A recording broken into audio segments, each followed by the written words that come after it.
આ દાદા ભગવાન આપણા જેવા ગૃહસ્થી જ હતા. કોટ ટોપી ધોતિયાનો વેશ હતો, કોન્ટ્રાક્ટનો ધંધો હતો અને નાનપણથી દેખીતો સંસાર ત્યાગ નહોતો. શું છે, આપણા જેવા જ ગૃહસ્થી હતા, પોતાનું કમાઈને પોતાનું ખાધું. પણ અંદર ભાવના એવી લાવેલા નાનપણથી, બે ભાવના લાવેલા જે આપણા કરતાં જુદી હતી.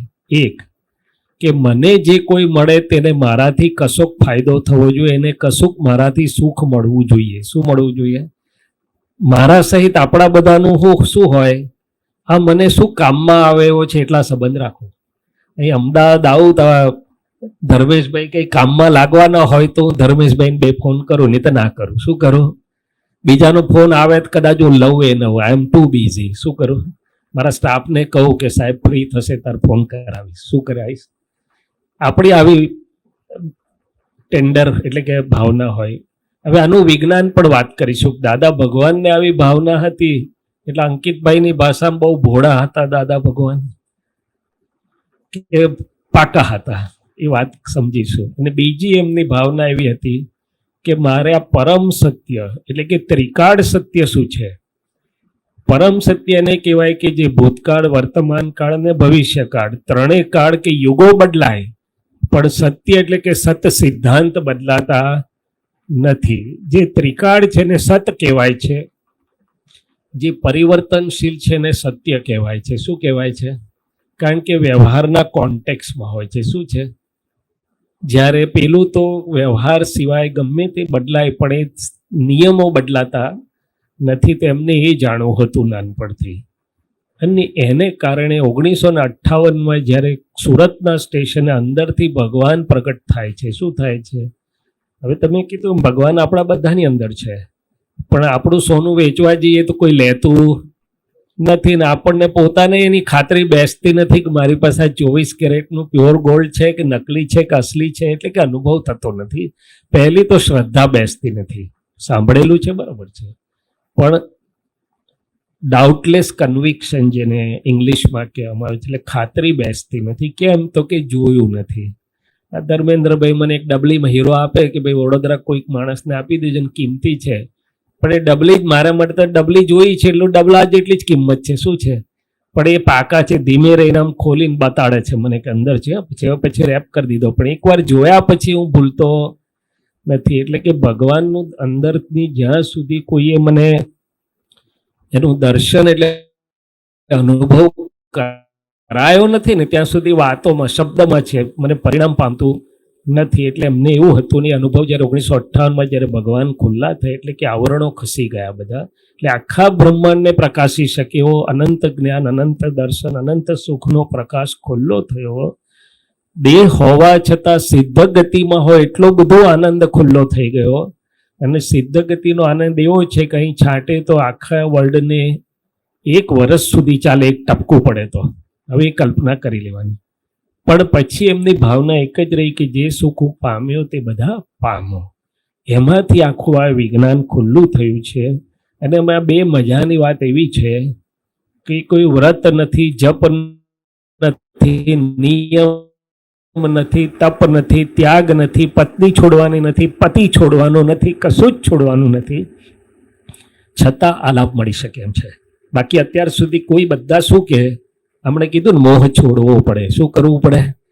છોડવો પડે. બધાએ છોડવા પડવાની વાત કરી, કમ્પલ્સનની વાત ખોટી નથી બેન, તમારી સાચી છે. અત્યાર સુધી એવો જ માર્ગ આપણને શીખવાડવામાં આવેલો હતો. શું કરવામાં આવેલું હતું? પણ એ આપણાથી થયું નહીં ને માર્ગનો લાભ મળ્યો નહીં. એટલે આ માર્ગમાં કન્ડિશન નથી કોઈ વ્રત, તપ, જપ, ત્યાગ કે બાહ્ય ત્યાગની. તો કે શું જરૂરી છે? તો કે સાચી સમજણ જરૂરી છે. શું છે? એક વૈજ્ઞાનિક હોય ને, કોઈ પણ પ્રયોગ, હવે વૈજ્ઞાનિક તો દૂરની વાત રહી, આ રસોઈ બનાવી હોય ને તો પણ એની સાચી સમજણ હોય તો મહેનત પડે કે એમને એમ બની જાય? સહેલું છે. શું છે? પણ મારા જેવાને સમજણ ના હોય તો કરવા જાય કંસાર ને થઈ જાય ફૂલી કે છે. એટલે ભગવાને શું કહ્યું કે પહેલામાં પહેલું જરૂરી છે કરેક્ટ વિઝન, દ્રષ્ટિ. હું તો આંખનો ડૉક્ટર છું એટલે મને બધા બહુ અનુભવ છે. બધા ઘણા બધા આવે અને કહે કે આ બધા કાળા કપડાં પહેરીને જ કેમ ફરે, જ્યારે કોઈને કલર સેન્સ જ નથી. You are right. મેં કહ્યું એને ખોટો કેવી રીતે કહેવાય? પણ પછી હું એને ડાયગ્નોઝ કર્યું, કાલ 15 મિનિટ આપજે મને. 15 મિનિટ પછી કહે છે હો એવરીથિંગ ઇઝ બ્યુટીફુલ. ત્યારે શું બદલાઈ ગયું?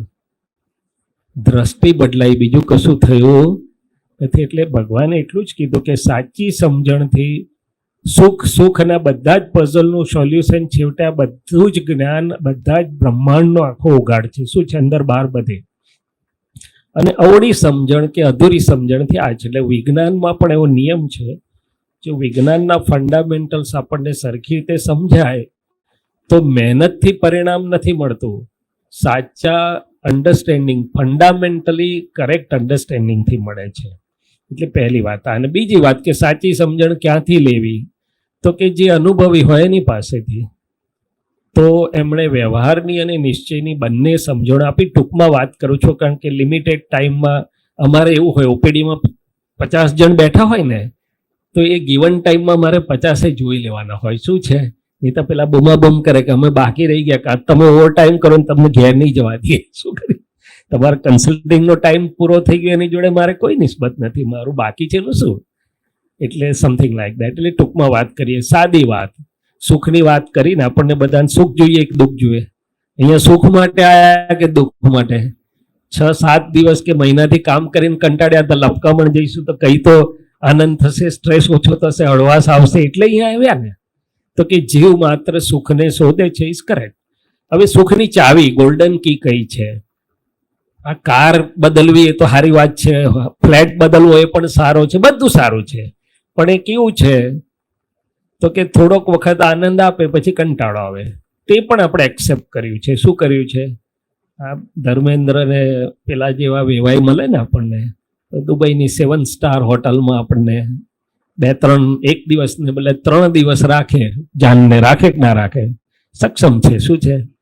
પણ કેટલા દિવસ આનંદ આવે? તો કે 3 દાડા પૂરા થતા પહેલા કંટાળો આવે કે હવે ઘેર ભેગા થાવ, ખીચડી ખાવ ભેગા, કોટ ને લટકણિયાનો ભાર લાગે છે. શું લાગે છે?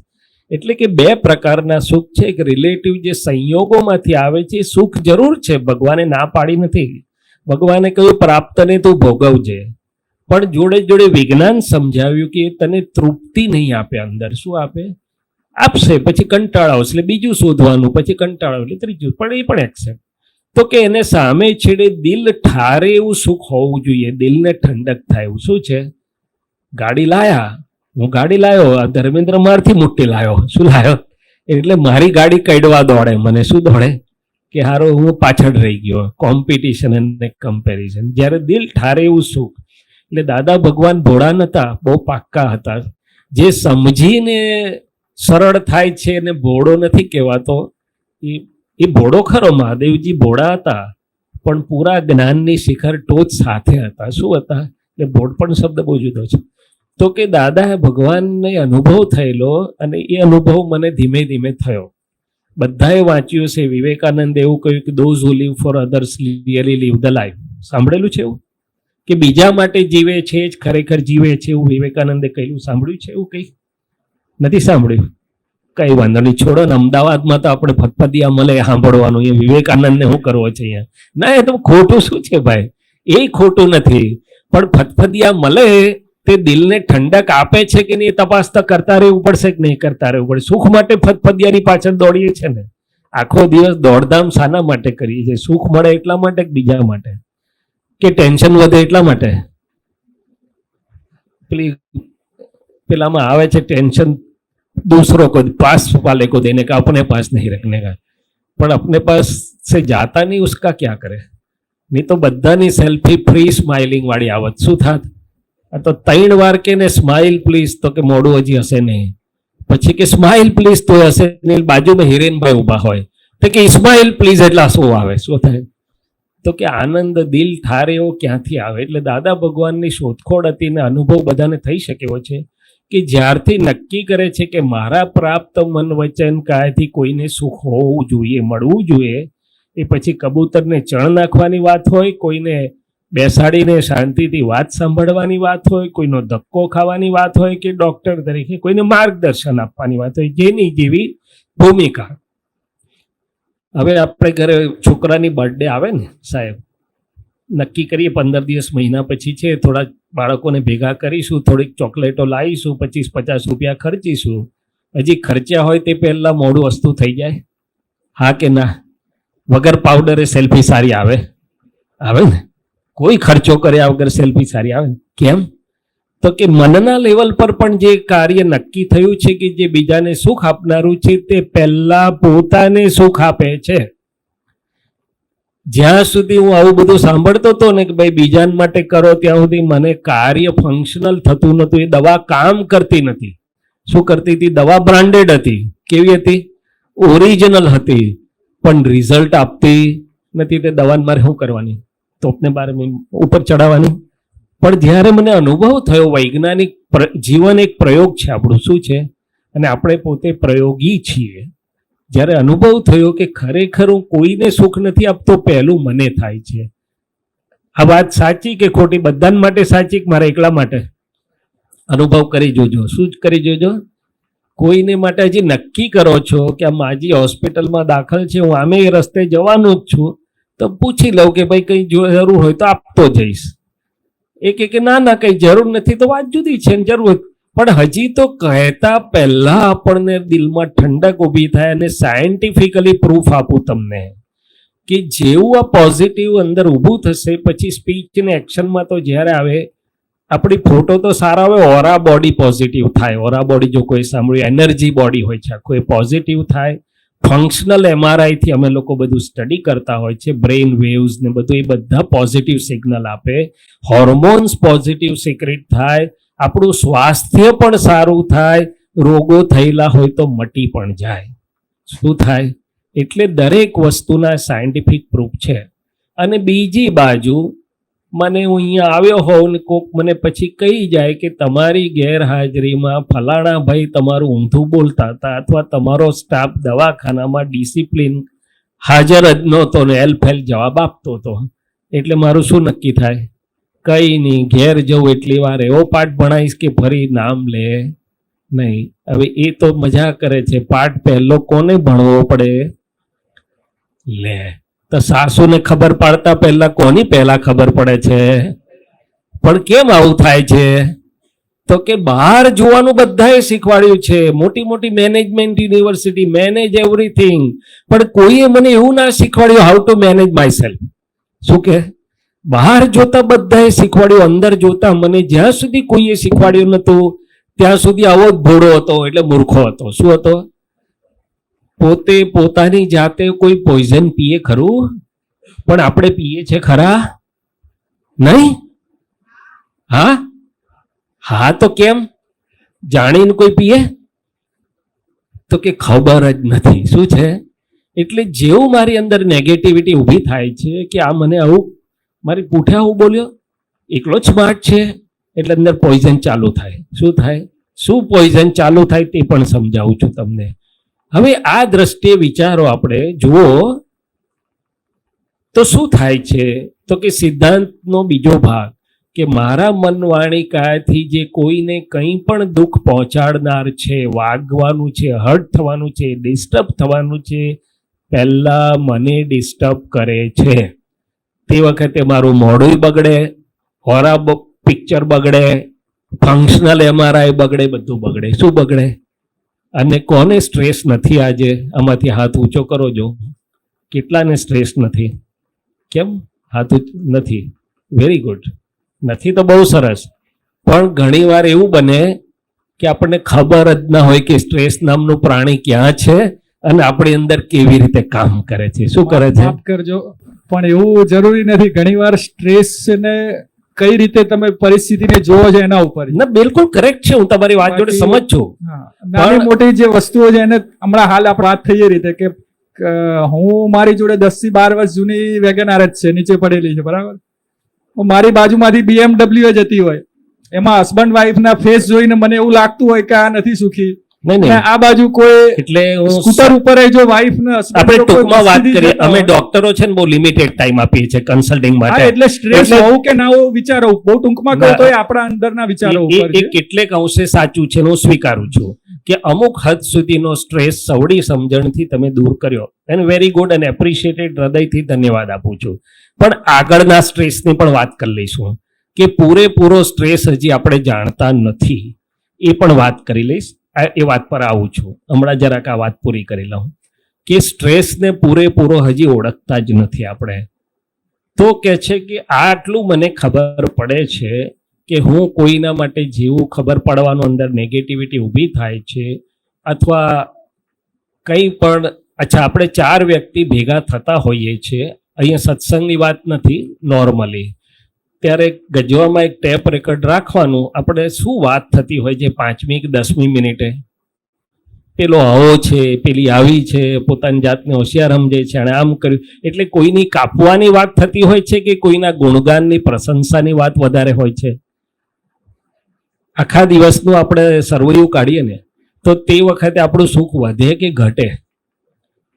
એટલે ભગવાને આટલું જ જોયું, વ્યવહારની સાદી વાત, કે જો મને આટલું સમજાઈ જાય તો મારા સોફ્ટવેરમાં શું ચેન્જ કરું છું. સોફ્ટવેર એટલે અંદર મારી માન્યતાને સમજણમાં જેને માનતો, હે પ્રભુ મારા પ્રાપ્ત મન વચન કાયથી કોઈને દુઃખ ન હોજો, મારા પ્રાપ્ત મન વચન કાયથી સૌને સુખ હોજો. કેમ? તો કે મને હવે દુઃખ જોઈતું નથી, મને હવે સુખ જોઈએ છે. આટલામાં વ્યવહાર ધર્મ બધો આવી ગયો. અને જેને પરમેનન્ટ સ્ટ્રેસ મુક્ત થવું છે, આપણે સ્વસ્થ બધાએ સાંભળેલો છે કે નહીં? સ્વસ્થનો અર્થ ખબર છે? ડિક્શનરીમાં તો હેલ્થ લખેલું છે, શારીરિક સ્વાસ્થ્યની વાત છે, માનસિક સ્વાસ્થ્યની વાત નથી સમજતા લોકો, ઇમોશનલ સ્વાસ્થ્યની વાત નથી સમજતા. અને ખરેખર સ્વસ્થનો પરમાર્થ એવો છે, સ્વને જાણ્યા સિવાય કોઈ સ્વસ્થ રહી શકે નહીં. કૃષ્ણ ભગવાન આખી ગીતાનો સાર અર્જુનને આટલો જ કહ્યો છે કે જ્યાં સુધી તું તને પોતાને ઓળખતો નથી, જ્યાં સુધી તું અર્જુન છું, પરમાં છું, પરક્ષેત્રની વાત કરી છે, પરધર્મની વાત કરી છે, પણ મને કોણ સમજાવે? કૃષ્ણ ભગવાને ગીતામાં બધું કહ્યા પછી અદ્ભુત ગ્રંથ છે, છેલ્લે એવું કહ્યું છે કે લાખો માણસ આ ગીતા વાંચશે, એમાંથી એક જણ એનો સ્થૂળ અર્થ સમજશે જાડો, એવા લાખોમાંથી એક એનો સૂક્ષ્મ અર્થ સમજશે, એવા લાખોમાંથી એક એનો સૂક્ષ્મતર અર્થ સમજશે, એવા લાખોમાંથી કોઈક વિરલ એનો મર્મ સમજશે, તે હું હોઈશ. હવે આપણે જોઈ લેવાનું અને ચાલો એનો પ્રૂફ લઈ લઈએ આપણે. એટલે સ્ટ્રેસ એક જાતનો નથી હોતો, સ્ટ્રેસ ઘણી જાતના હોય છે.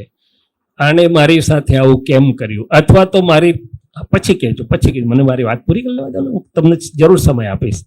મારા અપેક્ષા પ્રમાણે હું મહેનત કરી રહ્યો છું. ચાલો હું ડોક્ટર છું, મારે તો બધા જ દર્દીને સારા કરવા છે કે નથી કરવા? ચાલો તમારી ભાષામાં મારી ફીસ માટે, મારી ભાષા જુદી છે, પણ બધા સારા થાય ખરા? ગમે તેટલું કરીએ, 100માંથી એકાદ તો કોમ્પ્લિકેશન થાય કે ના થાય?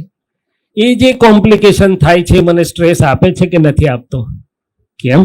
જ્યાં સુધી સોલ્વ ન થાય, ભલે હું કરતા છું, ભલે વ્યવસ્થિત કરતા છે, નિમિત્ત કોણ બન્યું છે? સર્જન તરીકે તો હું છું ને. એ રાતની ઊંઘ હરામ કરે છે મારી. શું કરે છે? અને જો ના થતી હોય તો હું સુધરીશ ને, કુદરતનો નિયમ છે, વિજ્ઞાન છે. એટલે કે મારા ધાર્યા પ્રમાણે જ્યારે સંજોગો ઊભા નથી થતા, ત્યારે મને જ્યાં સુધી મને સમાધાન કે આગલું સોલ્યુશન કે રસ્તો નથી જડતો, ત્યાં સુધી સ્ટ્રેસ થશે. શું થશે? પૂરું વિજ્ઞાન જેની પાસે છે એટલા જ લોકો સ્ટ્રેસ મુક્ત થઈ શકે. ત્રીજી વાત, આપણા ધાર્યા પ્રમાણે આપણા ઘરની નજીકની પ્રિય વ્યક્તિઓ વર્તે ખરી દરેક વખતે?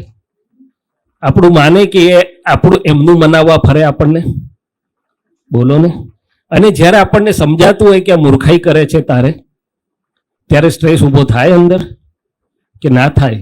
સ્ટ્રેસ એટલે આપણા મન, બુદ્ધિ, ચિત્ત, અહંકારને અસમાધાન ઊભું થાય છે કે કેમ સમજતા નથી, કેમ મને દેખાય છે એમને દેખાતું નથી.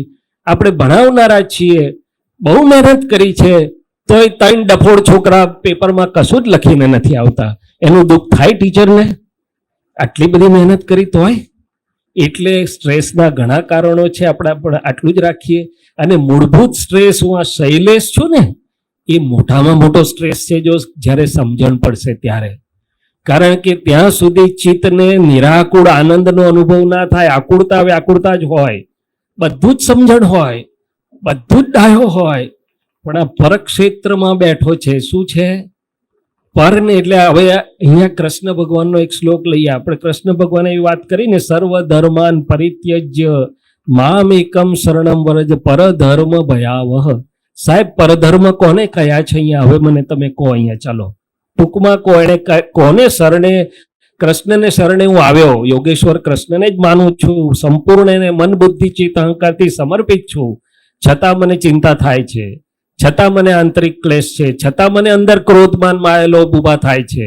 અને કૃષ્ણ તો એવું કીધેલું છે કે ક્રોધથી બુદ્ધિનાશ છે, બુદ્ધિનાશથી સર્વનાશ છે. તો મારે કૃષ્ણને પ્રશ્ન એ છે કે મારી શું ભૂલ છે કૃષ્ણ ભગવાન? તમે કીધું એવું તો મેં કર્યું છે. એટલે કૃષ્ણ ભગવાન તો આખી જિંદગી હસતા રહેલા છે. હસતા હસતા મને કે છે કે તું તારી સમજણે મને સમજું છે, એમાં મારી શું ભૂલ છે? મારી સમજણે સમજીશ તારે તારું કામ થશે. અને એ જે વાત છે, આ કૃષ્ણ જેવો ગ્રેટેસ્ટ ટીચર નથી ને અર્જુન જેવો ગ્રેટેસ્ટ શિષ્ય નથી. કેટલો બધો સંવાદ, બંને પ્રયત્ન કરે છે. છેલ્લે અર્જુન થાકી જાય છે કે હજી મને છેલ્લું આવરણ ખસતું નથી, એટલે સમર્પણ કરે છે. શું સમર્પણ કરે છે? હું સમજી શકું છું એ અહંકાર સમર્પણ કરે છે. હું અર્જુન છું એ અહંકાર સમર્પણ કરે છે. હું સમજ્યો છું એ અહંકાર સમર્પણ કરે છે. અને એ શબ્દ નથી. તે વખતે અંદરના આવરણો બધા સમે છે. આ લાઈ ડાઉન પોસ્ચર એ અહંકારને સમર્પણ કરવા માટેનું વિજ્ઞાન છે, કારણ કે અહંકાર કરોડરજ્જુમાં રહેલો છે. એ અક્કડ હોય ત્યાં સુધી અહંકાર પણ અક્કડ હોય છે. આ બધું સાયન્સ છે, હમણાં બહુ ડિટેલમાં નથી જવું. એટલે કૃષ્ણ ભગવાન પાસે દિવ્ય પ્રયોગ હતો. એ પ્રયોગથી કૃપાથી અંદરના આવરણ ખસેડે છે. ત્યારે એને અંદર ખબર પડે છે કે અત્યાર સુધી તો એક જ ચક્ષુથી અમારા મિત્ર સખાને સારથી જોતો હતો, પણ મારી અંદર પણ, હું અર્જુનની અંદર આ પ્રકૃતિથી જુદું એવું પરમાત્મા તત્વ છે. અને એ અંતરચક્ષુથી એ કૃષ્ણની અંદર પરમાત્માના અનુભવ કરી શકે છે. એ દ્રષ્ટિ બે ખુલ્લી ના થાય સાહેબ, ત્યાં સુધી આ જગતનો કોઈ પણ વિદ્વાન, કોઈ પણ પંડિત, આખી ગીતા જેને મોઢે હોય તે પણ એના મર્મ સુધી પહોંચી શકતો નથી. કેમ? તો કે કૃષ્ણ ભગવાને જે અર્જુનને દિવ્ય ચક્ષુ આપ્યા, બે દ્રષ્ટિથી જોવાની જે એને ખુલ્લું કર્યું આવરણ, એ કૃપાથી કર્યું હતું.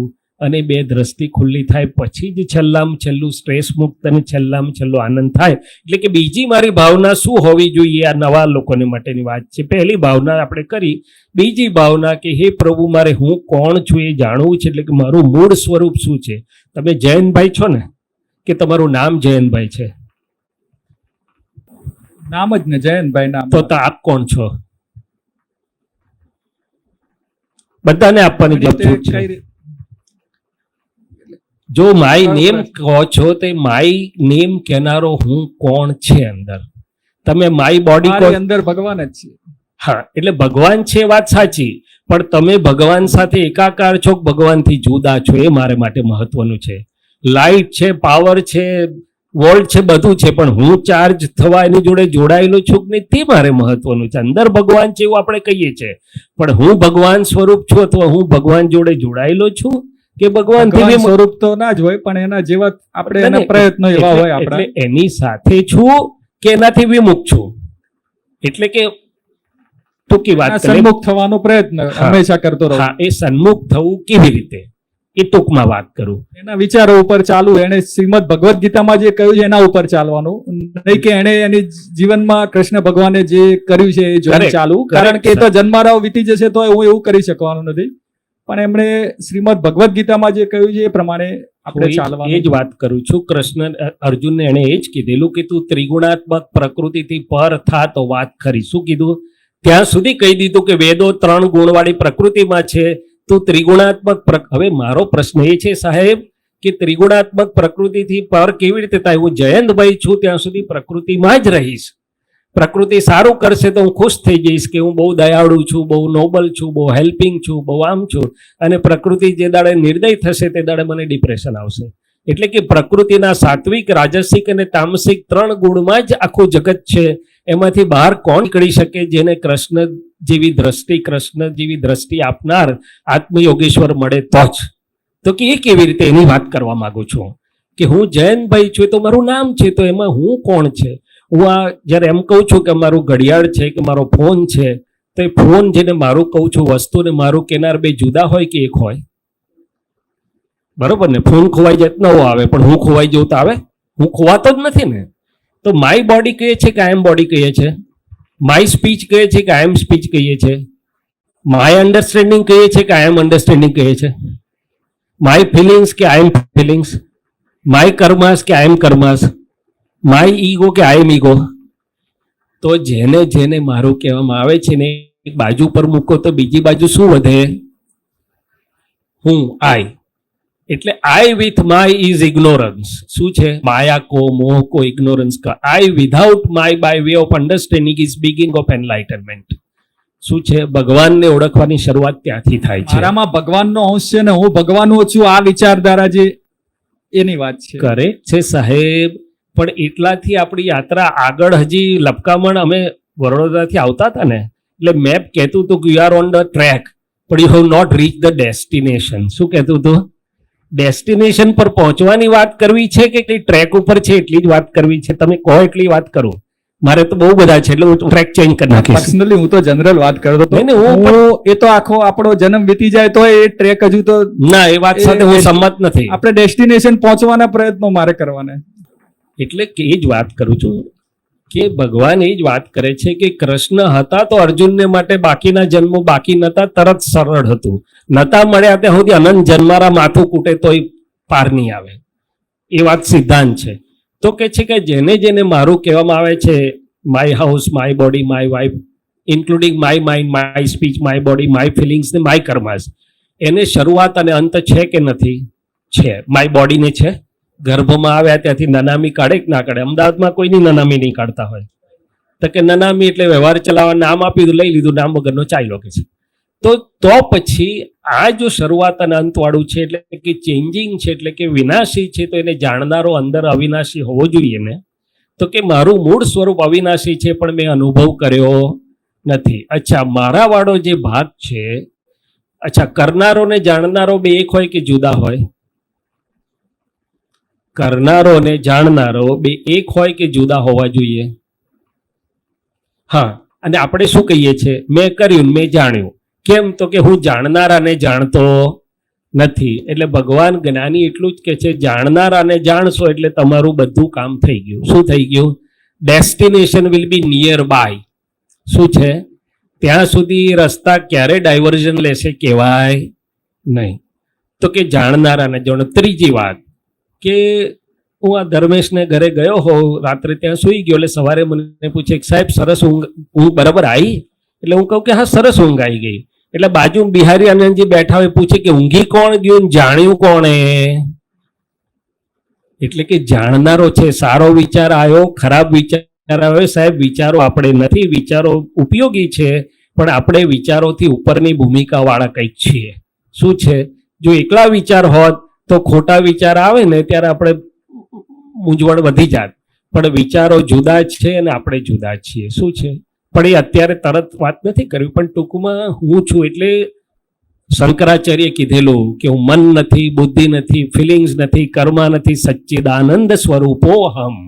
અને કૃષ્ણ ભગવાને પણ એ જ વાત કરી છે કે આ બધાથી જુદો એવો હું શુદ્ધ આત્મા છું. કૃષ્ણે જ્યાં જ્યાં ગીતામાં હું શબ્દ વાપર્યો છે અંદર પ્રગટ શુદ્ધ પોતાના વ્યક્ત સ્વરૂપ માટે વાપરેલો છે. હવે આપણી બધાની અંદર એ છે ખરું, પણ આપણી કાયેલું છે, આવરણ વાળું છે. શાના આવરણો છે? તો કે અજ્ઞાનના. અજ્ઞાનથી ઊભા થતા કર્મોના. કર્મનું મૂળિયું શું છે? તો વેદે કીધું રાગ દ્વેષને અજ્ઞાન કાઢો, જૈનોએ કીધું વેદે કીધું મળ વિક્ષેપને અજ્ઞાન કાઢો, જૈનો કીધું રાગ દ્વેષને અજ્ઞાન. તો કે અજ્ઞાન કોમન છે. શાનું? તો કે હું કોણ છું તે સંબંધીનું. હું છું બધાને ખબર છે, હું કોણ છું એટલે કે મારું સ્વરૂપ શું છે, એનું વસ્તુત્વ શું છે, એના ગુણધર્મો શું છે, એનું કાર્ય શું છે ખબર નથી. ત્યાં સુધી આપણે બધું ઉપર ચડી શકીએ છીએ પગથિયા, પણ મૂળ કૃષ્ણને ઓળખી શકતા નથી. હવે જો મૂળ કૃષ્ણને ઓળખતા હોત આપણે તો આપણે કોઈ બાલકૃષ્ણની ભક્તિ કરે, કોઈ યોગેશ્વરની ભક્તિ કરે, પણ એ બધા સ્વરૂપો તો બાણ વાગ્યુંને ગયા કે ના ગયા? તો પછી કયા કૃષ્ણ સાચા? એ બાણ વાગ્યુંને ગયા તે સાચા? અર્જુનના રથ પર ઊભા હતા એ સાચા? કે કૃષ્ણે જે કહ્યું નૈનમ છિદ્રંતી શસ્ત્રાણી નૈનમ દહતી પાવક અંદર રહેલા સાચા? તો કે બંને સાચા. બહાર વાસુદેવ સ્વરૂપે સાચા હતા, પણ એનો ભૂમિકાનો રોલ હતો અંદર કાયમના અવિનાશી સ્વરૂપે સાચા અંદર છે. અને યુગે યુગે સંભવામી. આજે કૃષ્ણ ભગવાન આવે તો ઓળખવા કેવી રીતે? જો ગોપીઓ જોડે આવે તો આપણે કઈ ભરવા કોલોની બાજુમાં છે અમારી સોસાયટીમાં આવશો નહીં, અને એકથી વધારે ગોપી લઈને આવે તો ભૂલથી પણ અડીએ નહીં. શું કરીએ? એટલે કે કૃષ્ણ અર્જુનને પણ નહોતા ઓળખાતા, એટલે કે બાહ્ય ચક્ષુથી ઓળખાય એવા અંતરચક્ષુ કોઈ ખોલી આપે તો ઓળખાય. ને જો યુગે યુગે સંભવામી, તો આજે આવે તો આવવા જ જોઈએ. તો કે મને આત્મયોગ આપી શકે, મને મારા આત્માનું ઓળખાણ કરાવી શકે, તે મારા આત્મયોગેશ્વર. એટલે આ બે ભાવના કરજો. આટલું નવા માટે હવે અમે મહાત્માઓ જોડે થોડી વાત કરીએ, કારણ કે એ લોકો ક્યારથી બેઠા બેઠા તપ કરે છે. શું કરે છે? તો આ બધાને થોડી દ્રષ્ટિ પ્રાપ્ત થઈ છે, જે અર્જુનને પ્રાપ્ત થયેલી હતી એવી, કે આ મન વાણી કાયા, આ પ્રકૃતિ જેને કહેવામાં આવે છે, શૈલેષનું નામની માયા, ભાવ કર્મ દ્રવ્ય કર્મ ને નો કર્મથી જુદો એવો હું શુદ્ધાત્મા છું. એ ગુણો જે બોલાવ્યા ને, એ આત્માના ગુણો, એ ભગવાને જે કયા. તો હવે એમની જોડે થોડીક વાત કરીએ. તો મહાત્મા થોડીક વાત કરો. બગાસાવા માંડે મેં જોયું, મને ખબર છે, પણ હવે શું કરીએ, બે ક્લાસ ભેગા થઈ ગયા અહીંયા. હું ઘણી વાર કહું છું કે બે ક્લાસ જુદા રાખો, નવાના અને જેને દ્રષ્ટિ પ્રાપ્ત છે. પણ હવે આ સાયન્ટિફિક સર્કમસ્ટન્શિયલ એવિડન્સ, એટલે ચાલો હવે મહાત્માઓ જોડે તો મારે એ વાત કરવાની કે આ ક્લાસ 40 થી 55 છે ને, એટલે પૂરો વ્યવહાર હોય. શું હોય? બધી ચેલેન્જીસ સાથેનો. કેવો? છોકરાઓને મોટા કરવાના, ભણાવવાના, એડમિશન લેવાનું, એડમિશન લીધું પરણાવવાના, પરણાવે તેને સેટલ કરવાના, સેટલ કરવાના, નવા વેવાણ હોય એની જોડે પાછું ફ્રીક્વન્સી મેચ કરવાની હોય. આ બાજુ મા બાપો હોય એની સેવા કરવાની હોય, આ બાજુ નવી વહુ આવતી હોય, બેનું બેલેન્સ કેવી રીતે થાય જોવાનું હોય. એટલે કે પૂરતો વ્યવહાર, કુરુક્ષેત્ર જેવો. કેવો? કુરુક્ષેત્ર નથી, આ લડાઈ નથી, આમાં માફ કરજો, લડાઈ સિવાયનો, પણ પૂરેપૂરો વ્યવહાર. હવે પૂરેપૂરા વ્યવહારમાં ભગવાન પાસે શું માગીએ? હું તો એવું માગું છું કે હે ભગવાન, કૃષ્ણ ભગવાનની જો વાત કરીએ તો કેટલો બધો વ્યવહાર હતો, પણ એને ભાર બિલકુલ નહોતો. જોયો કોઈ દિવસ એના મોઢા પર ભાર? તો એની પાસે એવી કઈ ગુપ્ત વિદ્યા હતી? સા વિદ્યાયા વિમુક્તે. આ બધા વ્યવહારમાં જે મને મુક્ત રાખી શકે, અંદરથી મારો પરમાનંદ અકબંધ રાખી શકે, અને છતાં વ્યવહાર ખૂબ સરસ રીતે થાય, એનું નામ વિજ્ઞાન છે. શું છે? વ્યવહારમાં જેટલી ગરબડ થશે ને, એ ભોગવટો આપશે આપણને. શું કરશે? એટલે વ્યવહાર પણ ચોક્કસ જોઈશે. શું જોઈશે? અને જ્ઞાન જ એનું નામ, કે બેઉમાં સુંદર હોય એનું નામ જ્ઞાન. તો કે આ વિજ્ઞાન આપણને એવું મળ્યું છે કે સવારથી સાંજ સુધી, હવે તમને બધાને તો એટલો ચેલેન્જિંગ વ્યવહાર બી નથી. શું છે? બહુ થાય તો કોઈક નારાજ થઈ જાય તો ભાવ તો ભજીયા બનાવી દો ને દાળ વડા શીરો, એટલે ખુશ થઈ જાય. શું થઈ જાય? સોલ્યુશન બહુ અઘરું નથી. શું છે? હવે મારે તો દાદા ભગવાનને મળ્યો ત્યારે 18 વર્ષની ઉંમરનો હતો, મેડિકલ કોલેજમાં ભણતો હતો. અમારા તો દિવસો 14 થી 18 કલાકના હોય. કેટલા? સવારે 8 વાગ્યાથી ડ્યુટી ચાલુ થાય અમારી, રાત્રે 8 વાગ્યાને ઘેર આવીને ચોપડા ખોલવા જ પડે. શું કરવા પડે? અને પછી પેશન્ટો ને આ બધું. તમારે તો કદાચ બહુ વાંધો ન આવે, ચાલી જાય. મારે તો એક પેશન્ટ સારું ના હોય ને, તે મારી પરીક્ષા તમારા બધા કરતા મોટી. શું છે? તો કે છતાંય આ વિજ્ઞાનનો અનુભવ 77 થી આજે 2025, લગભગ 47 વર્ષ થયા છે. આ વિજ્ઞાનનો અનુભવ એવો અદ્ભુત છે કે વ્યવહાર પણ સુંદર રીતે ચાલ્યા કરે, ને આપણો પરમાનંદ પણ આપણી જગ્યાએ અકબંધ રહે, પંખી બે પાંખે ઉડે.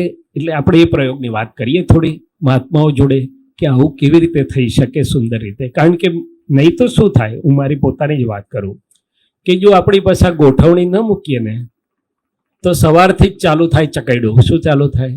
કે આજે આટલું કામ કરવાનું, આજે આમ કરવાનું, આજે અને તેને આપવાનું છે, આ માગનારો છે, લેનારો છે, આની ઉઘરાણી આવતી નથી, આનું પેલું થતું નથી, આ ગમે તારું મોડું વાંકું જ કરવાનો છે. એ જે અંતસ્કરણમાં ઊભું થાય છે ને, એમાં આપણું ચિત્ત ગૂંચાય કે ના ગૂંચાય? એટલે ફાઇલ થઈ કે ના થઈ? હજી તો આયા છે જ નહીં આપણી જોડે. અને બિહારી આનંદજી કે આવ્યા પછી હસતા નહીં હોય, એની શું ખાતરી છે? અલ્યા ભાઈ, પછીની વાત છે. અત્યારે તો મારી અંદર જે ઊભું થયું એનું સોલ્યુશન કરવા દો ને મને. શું કરવા દો?